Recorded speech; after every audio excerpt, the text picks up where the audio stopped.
बचपन, 55 और 95 हर उम्र के लिए यकसा मुफीद, मफाद आम्मा का आलम बरदार। जरूर सब्सक्राइब करें, लाइक करें, शेयर करें और बेल आइकन प्रेस करना न भूलें। Rabbani the scholar YouTube channel. मैं ऑनरेबल विशाल नरवाड़े साहब, IAS ऑफिसर, डिप्टी कलेक्टर व सब डिविजनल ऑफिसर कलवन, आपको जहमत देना चाहूंगा कि आप डाइस पर तशरीफ लाएं और बच्चों को जो कुछ भी आपकी चाणक्य की नीति रही है उसको शेयर करें। स्वागत करें सर।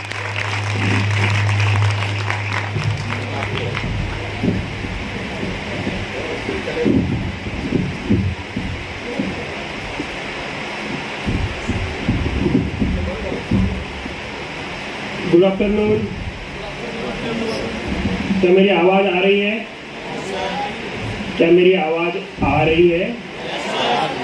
मुझे आपकी आवाज क्यों नहीं आ रही है? तो एक बार और कोशिश करें। Good afternoon.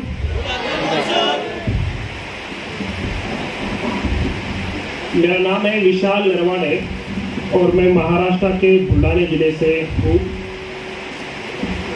जो संघर्ष हमारे तहसीलदार मैडम ने आपसे गुफ्तगू करने में किया, उन्होंने अपनी बात अच्छे से रखने की कोशिश की, लेकिन जैसे SDM साहब ने कहा कि कभी कभी लैंग्वेज, भाषाएं दिक्कत कर जाती है।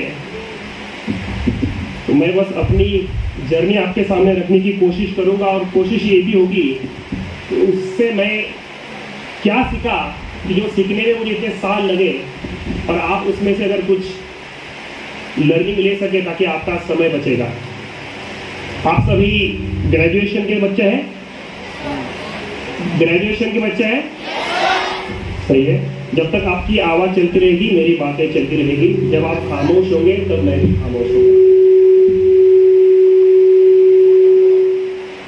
तो मैं बुलढाना जिले से हूँ, एक छोटे से गांव से हूँ। गांव की पॉपुलेशन होगी 1600।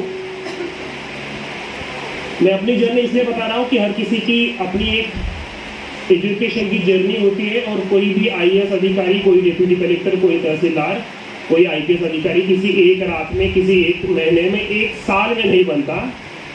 तो एक निरंतर, एक कंटिन्यूअस मेहनत होती है, एक जर्नी होती है। उसको मैं संक्षिप्त में बताऊंगा और उस जर्नी से मैं क्या सीखा वो आपसे शेयर करने की एक चेष्टा करूंगा। छोटे से गांव से हूँ, बुलढाना जिले से हूँ। गांव में सिर्फ 4वीं कक्षा तक जिला परिषद की स्कूल है, वहीं पे पढ़ाई करा हूँ। आपके जैसे बड़े शहर मारेगांव से तो नहीं हूँ। 4वीं के बाद 5वीं कक्षा में जवाहर नवोदय विद्यालय की परीक्षा होती है। आप में से काफी लोगों ने सुना होगा। सुना है? हर जिले में एक नवोदय विद्यालय होता है। नासिक का आई थिंक देवला तालुका में है, खिरगांव। तो बुलढाना का शेगांव नाम से जगह है, वहां पे नवोदय विद्यालय है। वहां पे मैंने उस परीक्षा की तैयारी करी और वहां पे मेरी सिलेक्शन हो गया।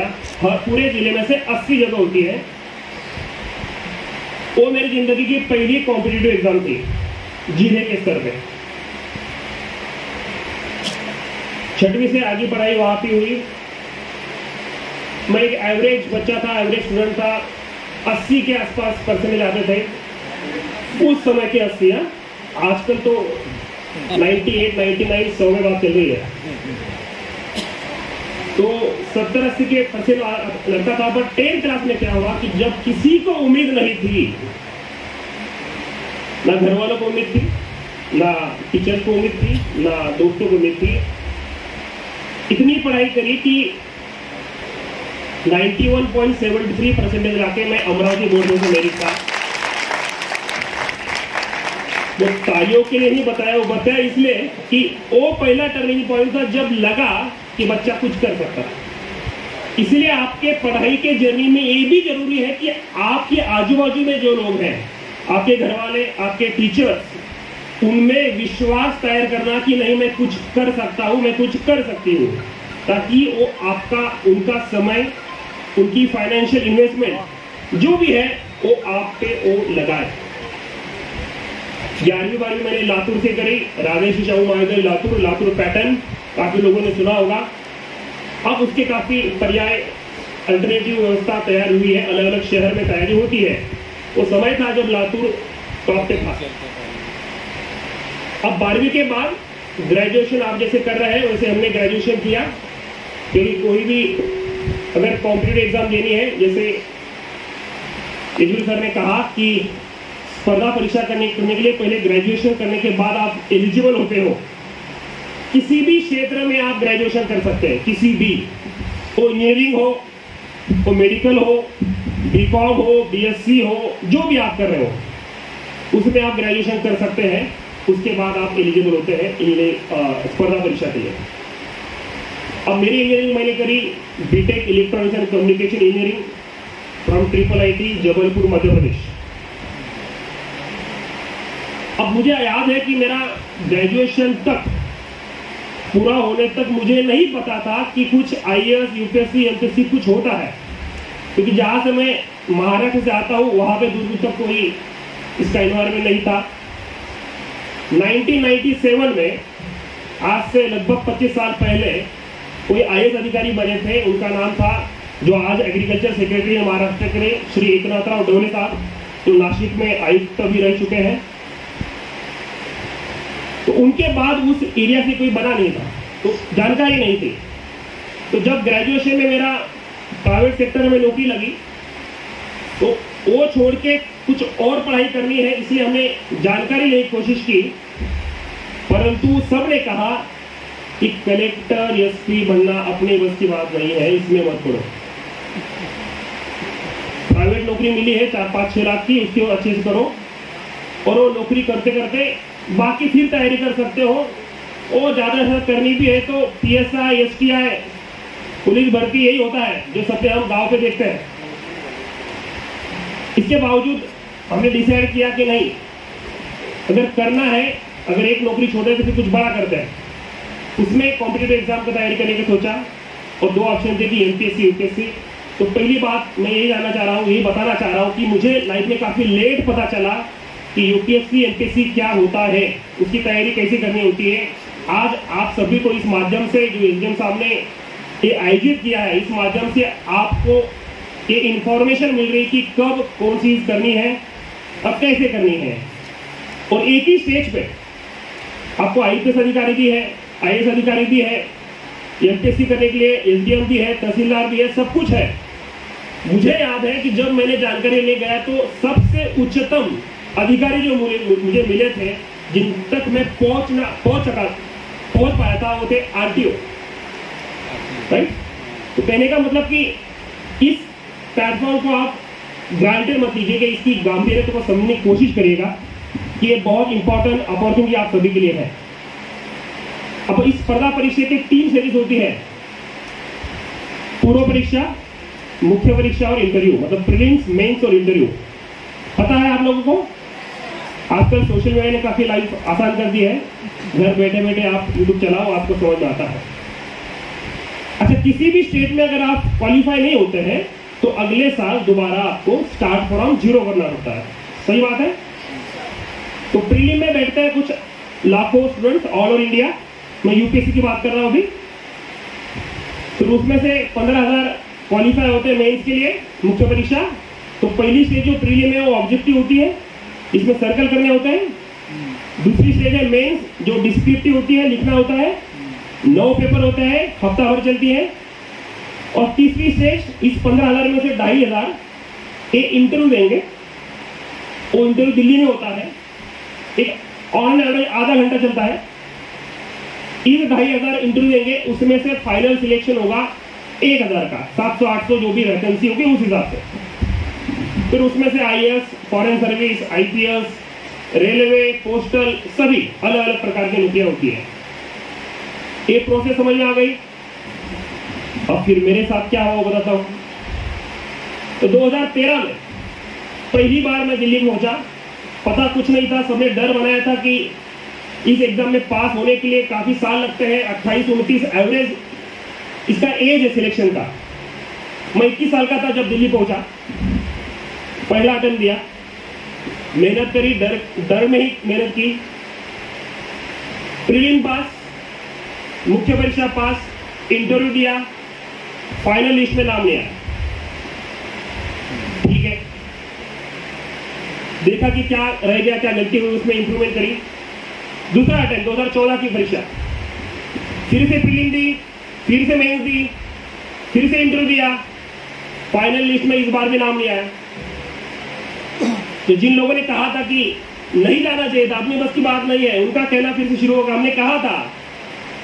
ठीक है, 2015 की परीक्षा, मैं आपको इससे बता रहा हूं कि हमारी सोशल रियलिटी भी हमें इंपैक्ट करती है।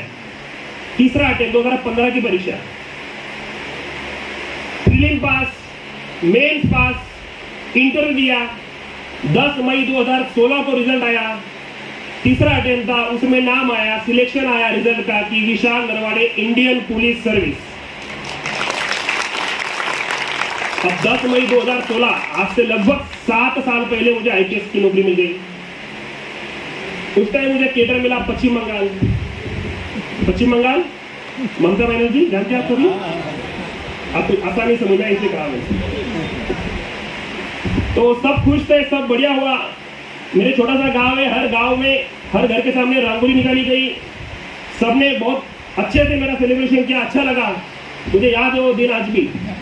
और गांव में सभी होने के बाद शाम को सब लोग बैठते हैं, चर्चा करते हैं। तो गांव वालों ने कहा कि भैया बहुत बढ़िया पढ़ाई करिए, आप आईपीएस बन गए, और थोड़ी पढ़ाई करिए, आप पीएसआई बनोगे।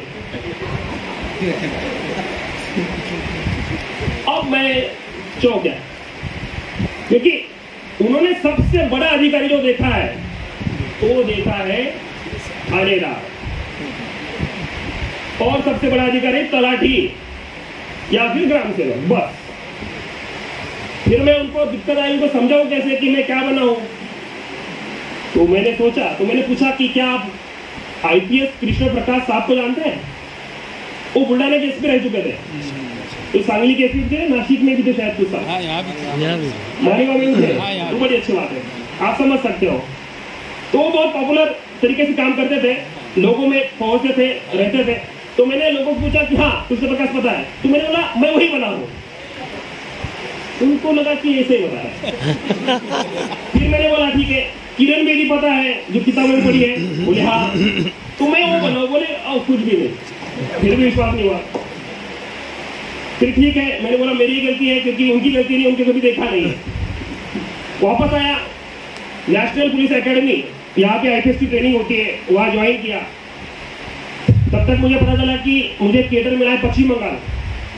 फिर मैंने सोचा कि नहीं, एक बार और एग्जाम देता हूँ। फिर दोबारा 14 अटेम्प्ट, प्रीलिम पास, फिर से लाखों में से आए, है ना, पता है आपको, समझ आया।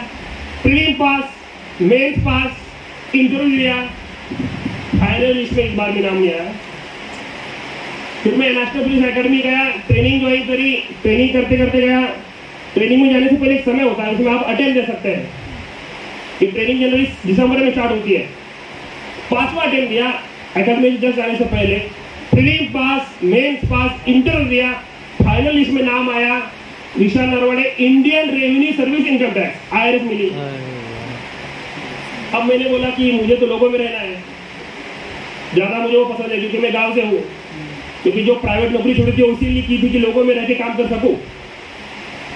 IRS इनकम टैक्स मैंने लिया नहीं। नेशनल पुलिस एकेडमी गया, ट्रेनिंग पूरी गई, पश्चिम बंगाल गया, पश्चिम बंगाल में मुर्शिदाबाद जिला मिला था, वहां पे काम किया। फिर और आगे की पोस्टिंग हुई। फिर 2019 के लोकसभा के इलेक्शंस में मैं मुर्शिदाबाद जिले में जंगीपुर के एक सब डिवीजन है, जैसे अपना मालेगांव है, वहां पे फरक्का नाम का एरिया है, वहां पे 19 के लोकसभा इलेक्शंस के किए। और फिर इलेक्शन के बाद और जब 1.5 साल काम किया फील्ड में, तो लगा कि नहीं, एक बार और कोशिश करते हैं, क्योंकि जो सपना देखा था अपने गांव में रह के अपने लोगों के लिए काम करना है, एक बार और कोशिश करते हैं, आखिरी बार। तो 6वीं बार, आखिरी अटेम्प्ट मेरे लाइफ का, 2019 के लोकसभा इलेक्शन के बाद prelim pass, mains pass, interview दिया, कोविड में, कोरोना में, अच्छा उसके पहले रह गया थोड़ा सा, कोरोना में मैं घर पे अटक गया था गांव में। वो सब ट्रेन बनती, फ्लाइट बनती है ना, तो क्या हुआ कि बंगाल से मुझे पुलिस की गाड़ी ले आई कि मैं बाय रोड जाऊंगा। तो वो लोग आए, मैं चला गया। कुछ दिनों बाद मुझे पता चला कि गांव वाले कह रहे थे कि मुझे कोरोना हो गया और पुलिस उठा के ले गई। क्योंकि उस टाइम कोरोना होता तो लोग उठा के ले आते थे पूरी तरह। फिर छठवां अटेम्प्ट हुआ तो prelim pass, mains pass, interview दिया। कोविड में सब वो पहन के इंटरव्यू था इस बार दिल्ली में, मुझे याद है। और 4 अगस्त 2020 को रिजल्ट आया कि Vishal Tejrao Narwade all India rank 91 IAS।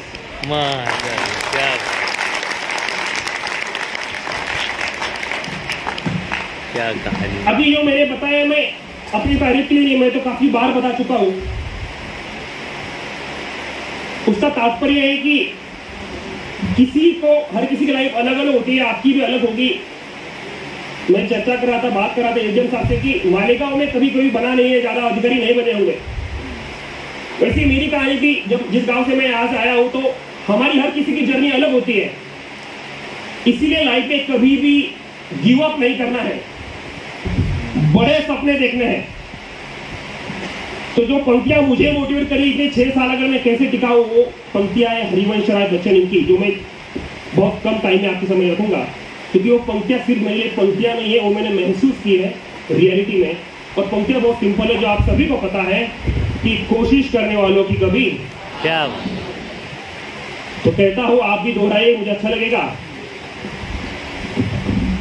कोशिश करने वालों की कभी हार नहीं होती, क्योंकि लहरों से डरकर नौका पार नहीं होती।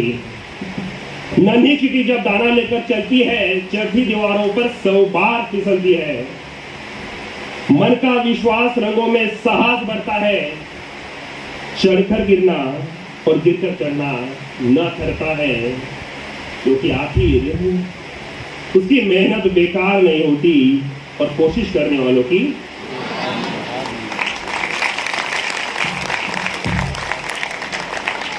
अब ये तो हुई जर्नी, इसमें से जो 4-5 इंपॉर्टेंट लर्निंग है वो मैं आपसे थोड़ी सी गुफ्तगू करने की कोशिश करूंगा। सबसे पहली इंपॉर्टेंट बात, अगर ये मैं सोचता, जो लोगों ने मुझे बतलाया है कि ये अपनी बस की बात नहीं है, तो क्या मैं कभी कर पाता? नहीं कर। तो इंडिया में सबसे बड़ी बीमारी क्या है? और क्या है हमारे आस बाजू में सबसे बड़ी बीमारी क्या है? दूसरों की सुनना। लोग क्या कहेंगे, लोग क्या सोचेंगे। तो पहली बात, मुझे क्या ठीक लगता है, मुझे क्या सही लगता है, मैंने सोचा है, मैंने समझा है, फिर मुझे क्या सही लगता है, उस पे अपना पहल कीजिए, उसमें अपना कदम उठाइए। दूसरी इंपॉर्टेंट बात, अगर आपको इतनी लंबी जर्नी करनी है तो सिर्फ किताबी कीड़े बनके नहीं चलेगा। क्या मैं सही कह रहा हूं? सिर्फ किताबी कीड़े बनके नहीं चलेगा। इस IAS MPSC UPSC का अगर आप सिलेबस देखिएगा तो आपके आजू बाजू में क्या हो रहा है वही ना सिलेबस है। रास्ता देखते हैं तो रोड है, हवा प्रदूषित है तो एयर पोल्यूशन है, ये फैन ऐसा ही क्यों घूम रहा है, उल्टा क्यों नहीं घूम रहा है, ये सभी जो चीजें हैं जो आपके आसपास है। तो हम ऐसा क्यों सोचते हैं कि जब किताब खुलेगी तभी दिमाग खुलेगा और तभी पढ़ाई शुरू होगी? अरे किताब बंद होगी, आजू बाजू में जो होगा वो भी तो पढ़ाई है। बस हमें वो रियलाइजेशन और वो हिम्मत करनी है कि जो हमारा 20, 25, 30 साल की उम्र है, जो हमने बचपन से लेकर आज तक सीखा है, उसको भी तो पन्नों पे उतारना है। क्या बात। तीसरी बहुत महत्वपूर्ण बात यह है, आपको क्या लगता है, कोई मुझे 1-2 जवाब दीजिए कि क्या लगता है कि जो सिलेक्शन होता है और जो सिलेक्शन नहीं होता है इसमें क्या अंतर होगा? बताइए, क्या अंतर ऐसा होगा? क्या लगता है आपको? बता क्या अंतर ऐसा होगा, बताइए। खुद है तुम्हारी सेल्फ कॉन्फिडेंस। सेल्फ कॉन्फिडेंस कह रहा है एग्जाम, ठीक है। और बताइए, जल्दी बताइए, सबका समय बताइए। लैक ऑफ स्किल्स, ठीक है। और बताइए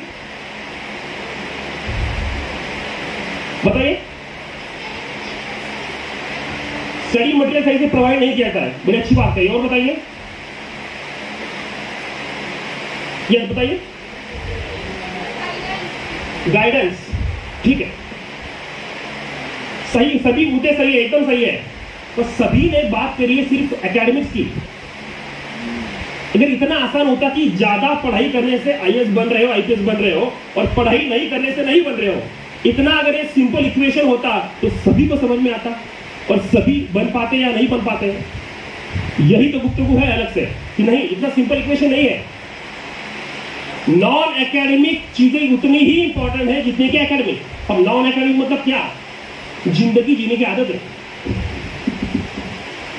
हर दिनचर्या होती है, हर दिन का सुबह से लेके शाम तक हर किसी का एक तरीका है जीने का। वही तरीका तो किसी को सक्सेसफुल बनाती है, किसी को नहीं बनाती है। अब नॉन एकेडमिक में एक सबसे बड़ी बात, ये जो है ये इसे कहते हैं स्मार्टफोन। फोन तो स्मार्ट है, हम स्मार्ट, पर क्या हम इक्वली स्मार्ट हैं?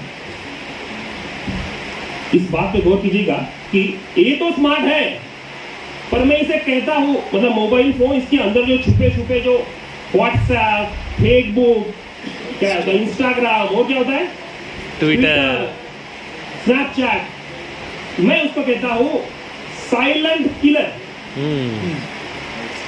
ये पता भी नहीं चलेगा वो क्या करते हैं आप, रील स्क्रॉल करते करते जब 1.5 GB खत्म होता है तब पता चलता है कि शाम हो चुकी है और दिन खत्म हो चुका है। तो इससे जो भी दूर रहेगा, कंस्ट्रक्टिव, पॉजिटिव यूज कर पाओ तो अच्छा है। और मुझे पता है कि 10% सही इस्तेमाल और बचा हुआ 90% गैर इस्तेमाल, यही तो है रियलिटी। पता सबको है, बट दिक्कत आती है। तो इससे जो सोशल डिस्टेंसिंग रख लिया उसको कोविड नहीं होगा। समझ रहे आप मेरी बात? हाँ, मेरे साथ क्या हुआ, 2017 दिसंबर तक, मतलब नेशनल पुलिस एकेडमी जाने तक मेरे पास था नोकिया 800, जिसको मैंने बचा के रखा है कि उसी ने तो मुझे बनाया है। क्या बात है सर, वाह वाह। उसका एक फायदा था, सिंपल, ना कोई व्हाट्सएप कर सकता है, ना कोई फेसबुक कर सकता है। तो मेरा समय बर्बाद करने का हक किसी और को था ही नहीं, और मैं उसको कहता हूं सीक्रेट ऑफ माय सक्सेस। क्या बात। इसीलिए मैं कह रहा हूं कि ये मत सोचिए कि बस किताबें पढ़ने से ही बनोगे और नहीं पढ़ने से नहीं बनोगे। वो तो जरूरी है ही, ये भी जरूरी है कि क्या गलत हो रहा है। तो dos and don'ts are equally important. अगली इंपॉर्टेंट बात यह है कि कोई और कह रहा है इसलिए मत IAS IPS या MPSC UPSC चुनिएगा। ऐसा कहते हैं ना कि सचिन तेंदुलकर को अगर हम सिंगिंग करने के लिए बोलते तो सचिन तेंदुलकर मंगेशकर नहीं बनते, और लता मंगेशकर और बल्ला पकड़ लेते तो वो तेंदुलकर नहीं बन पाते। इसलिए अपने आप को पहचानिएगा। सभी से बात करते करते सबसे इंपॉर्टेंट इंसान से बात करने का आप चूक जाते हो। कौन है सबसे इंपॉर्टेंट इंसान? खुद से। कभी तो खुद की भी आवाज सुन लिया करो। तो इस हड़बड़ी की जिंदगी में, इस भागते हुए दौर में हम कभी रुक के खुद से बात ही नहीं कर पाते। तो रुकिएगा थोड़ा, अपने आप को दिन में एक बार, तो दिन के अंत में या दिन के शुरू में, यही तो सबसे बढ़िया टाइम है, उसमें रुक के सबसे खुद से बात करिएगा कि मुझे क्या चाहिए, मैं क्या कर सकता हूं, मैं क्या नहीं कर सकता हूं। और अगर खुद को आपने पहचान लिया तो फिर आपके डिसीजन जो है लाइफ में वो आपको सही दिशा में ले जाएंगे। अन्यथा कोई और कहना इसलिए अगर आप करते रहेंगे तो दिक्कतें आएगी और आप आखिरी अंजाम नहीं दे पाओगे। इसके बाद की इंपॉर्टेंट बात, कहां से पढ़ना है, क्या पढ़ना है, ये सब कुछ आपको सोशल मीडिया पे या यूट्यूब पे अवेलेबल है। किताबों की जो लिस्ट है वो सब दे देंगे। आज SDM साहब के इस आयोजन के माध्यम से आप सबको बड़ा अच्छा मौका मिला है, इतना बढ़िया प्लेटफॉर्म मिला है। अच्छा, लाइब्रेरी शुरू करी है, वो लगभग 50-70 से आसपास कैपेसिटी है उसकी। अब लाइब्रेरी का महत्व क्या, हम जो बने हैं, जो भी स्टेज में है, वो जरूर एग्री करेंगे कि लाइब्रेरी या लाइब्रेरी की इक्विवेलेंट जो भी सिस्टम उनके पास होगी उसका बहुत इंपॉर्टेंट है। स्पेशली लोग दिल्ली क्यों जाते हैं, गांव में क्यों नहीं पढ़ते हैं? कारण यही है, इकोसिस्टम, वातावरण, आपके आजू बाजू में माहौल कैसा है वही तो आपको बनाता है या बिगाड़ता है। तो गौर करिएगा, जो लाइब्रेरी दी है उसको रिस्पॉन्स करिएगा। मुझे पता है कि अभी भी लाइब्रेरी शुरू हुई तो इतने लोग नहीं आ रहे होंगे, पर मैं जरूर अपेक्षा करता हूं कि इस माध्यम से जो आज हम मिले हैं, इसके बावजूद, इसके बाद एटलीस्ट कुछ लोग आना शुरू करेंगे और जैसे पास आएंगे, पास 10 होंगे, 10 के 15 होंगे, एक स्लो ग्रेजुअल मूवमेंट है जो बनने में टाइम लगेगा। तो लाइब्रेरी बहुत इंपॉर्टेंट है, जो सिर्फ किताबों के लिए नहीं बट वो एनवायरमेंट के लिए है। जो मेरे आजू बाजू वाला कोई पढ़ रहा है तो मैं भी पढ़ूंगा, यही बात है। आखिरी इंपॉर्टेंट बात है कि ये सब करते वक्त आज दिक्कत ये नहीं है कि जो मेरे समय में थी या इनके समय में थी कि गाइडेंस नहीं था। आज दिक्कत है कि बहुत ज्यादा है। सोशल मीडिया भी इतना ज्यादा गाइडेंस है कि क्या छोड़ा जाए और क्या सही है क्या गलत है ये समझ नहीं आता। इसीलिए किसी भी एक टॉपर का हर साल 700-800 टॉपर निकलते हैं, 150-200 IAS IPS 150-200 IPS ऑफिसर बनते हैं। हर किसी का अपना एक अलग तरीका है। तो आप किसी का कॉपी पेस्ट करके नहीं बन सकते हैं। आपको उनसे सुनना है, देखना है, पर अपना खुद का चुनना है। और जो अपना खुद का बना ले वो लंबी जर्नी तक जा सकता है। तो किसी को वैसे के वैसे फॉलो करने की कोशिश ना करिएगा।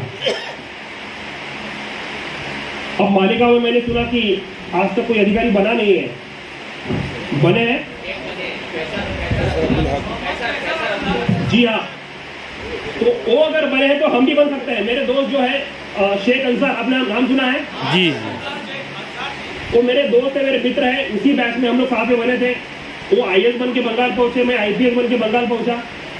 आज वो वहाँ पे कूच बिहार जिले में वो ADM बन के है, एडिशनल कलेक्टर। कुछ ही सालों में वो वहाँ पे कलेक्टर बन के सेवा करेंगे। मेरे दोस्त है अजहर काजी, अगर आपने सुना होगा, यवतमाल के हैं, मेरे बैचमेट है। पहले गोवा में पोस्टेड थे, अभी अंडमान निकोबार में है। ये सभी लोग ये उर्दू मीडियम से पढ़े हैं। तो वो हमें उर्दू सिखाते रहते थे, हम उनको मराठी सिखाते रहते थे। कहने की बात है कि किसी भी माध्यम से, आपको कोई भी माध्यम हो, वो माध्यम मायना नहीं रखता कि आप बन पाओगे या नहीं बन पाओगे। मेरे ऐसे ऐसे दोस्त है कि जो अंग्रेजी मीडियम के IIT से एम से बट प्रीलिम नहीं निकला। कुछ ऐसे भी दोस्त है कि जो मराठी माध्यम से है, एक रीजनल लैंग्वेज के, गुजराती माध्यम के, जो गुजरात से हैं, परंतु उनका लोकल मीडियम होने के बावजूद वो एग्जाम क्रैक कर रहे हैं। तो कहने का मतलब यह है कि वहां पे इंटरव्यू जाओगे तो आप जिस भी भाषा में बोलोगे उसका ट्रांसलेशन करने वाले इंग्लिश में वहां पे अधिकारी होते हैं। तो आपको किसी भी माध्यम जो है वो आपका ऑब्स्टेकल नहीं आएगा। आप कोई भी कारण नहीं दे सकते कि मैं गरीब हूं, मैं सामान्य परिस्थिति से नहीं बन सकता। इतने सारे एग्जाम्पल हर साल उदाहरण है कि जो बने हैं। दूसरा और एक मिसकंसेप्शन कि बहुत ज्यादा टैलेंटेड लोग नहीं चाहिए इस फील्ड में। अगर ऐसा होता तो 90, 95, 100 जो उस रेंज में वही लोग बनते। परंतु जो मेरा ऑब्जर्वेशन रहा है कि वो एवरेज स्टूडेंट में बहुत सारे हैं। तो अगर टैलेंट कम हो तो भी चलेगा, बट उसके लिए हार्डवर्क, उसका अगर आप उसको सपोर्ट देंगे तो दोनों मिला के आपका रिजल्ट लग सकता है। आई थिंक मैंने काफी ज्यादा समय लिया है। आपके सवाल और जवाब का भी एक सेशन हम रखने वाले हैं। बट मैं कहता हूं कि अगर मालेगांव में इतने सालों में एक ही अधिकारी बना है, इतने लाखों की आबादी हमारे पास है, मालेगांव में इतने बच्चे हैं जो इस पढ़ाई के उम्र में है, तो अगला मालेगांव से कोई ना कोई IAS IPS अधिकारी बनना चाहिए। तो उसी पे है कि है बहुत अंधियार, अब सूरज निकलना चाहिए। है बहुत अंधेरा, अब सूरज निकलना चाहिए। जिस तरह से भी हो, पर ये मौसम बदलना चाहिए। वाह वाह वाह वाह। बहुत खूब सर। सर ने बहुत ही प्यारे अंदाज में जो मूल मंत्र दिया है, ये किसी थ्योरेटिकल जीनियस की बात नहीं थी। ये वो लोग हैं जो अपनी फील्ड के प्रैक्टिकल जीनियस हैं। मुझे बच्चों को ये कहना है कि अभी आप ये सवाल जवाब का सेशन सिर्फ और सिर्फ 10 मिनट का है, वक्त कम है। आप अपने ज़हन में क्वेश्चन तैयार रखें, उसको कॉम्पैक्ट करें और क्वेश्चन उठाएं। बचपन, 55 और 95 हर उम्र के लिए यकसा मुफीद। मफाद आम्मा का आलम जरूर सब्सक्राइब करें, लाइक करें, शेयर करें और बेल आइकन प्रेस करना न भूलें। Rabbani the scholar YouTube channel. Rabbani the scholar YouTube channel इल्मी, अदबी, दीनी, मिल्ली, समाजी, सकाफती, तहजीबी, फलाही, तिब्बी, फ़न्नी, माशी, तिजारती, माशरती, इंतज़ामी, इनकलाबी, तहरीकी, तहकीकी, तकनीकी, तफ्तीशी, तामीरी, तालीमी व मालूमाती यूट्यूब चैनल ज़रूर सब्सक्राइब करें, लाइक करें, शेयर करें और बेल आइकन प्रेस करें। Rabbani the scholar YouTube channel.